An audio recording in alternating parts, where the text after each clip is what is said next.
5 তারিখের পর কিছু কিছু রাজনৈতিক দল এবং রাজনৈতিক ব্যক্তির বক্তব্যে আমাদের মনে কষ্ট হয়। তারেক রহমানকে নিয়ে যে আপত্তিকর অরুচিকর স্লোগান দিয়েছে, আমরা তাদের কাছে আশা করি নাই। বিগত আন্দোলন সংগ্রামে আমরা ফ্যাসিস্টের বিরুদ্ধে এখনো লড়েছি।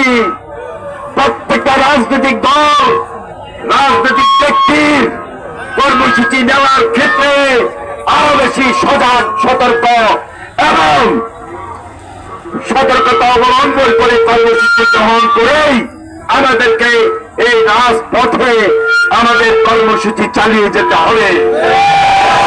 প্রত্যেকটা রাজনৈতিক দল এবং রাজনৈতিক ব্যক্তির দায়িত্ব হলো আমার ভাষা কি, আমার বক্তব্য কি, আমার কথা কি, কোন কথা বাস্তবসম্মত সেই কথাগুলো বলে আমি আমার রাজনৈতিক কার্যক্রমের জন্য করছি কিনা।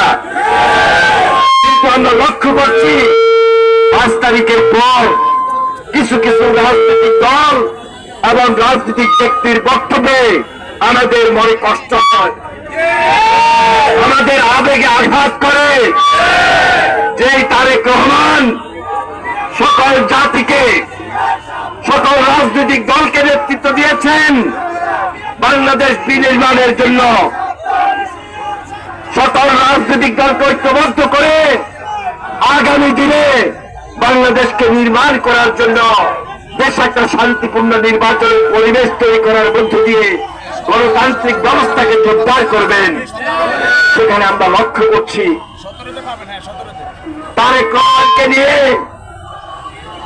যে আপত্তিকর অরুচিকর স্লোগান দিয়েছে, আমরা তাদের কাছে আশা করি নাই। বাংলাদেশের রাজনীতিতে 5 তারিখের পর স্বাভাবিক কারণেই একটা গুণগত পরিবর্তন মানুষ আশা করে, প্রত্যাশা করে। সেই প্রত্যাশা অনুযায়ী আমি সেই সকল রাজনৈতিক দলের কাছে উদাত্ত আহ্বান জানাবো, এখনো সময় আছে, সুযোগ আছে।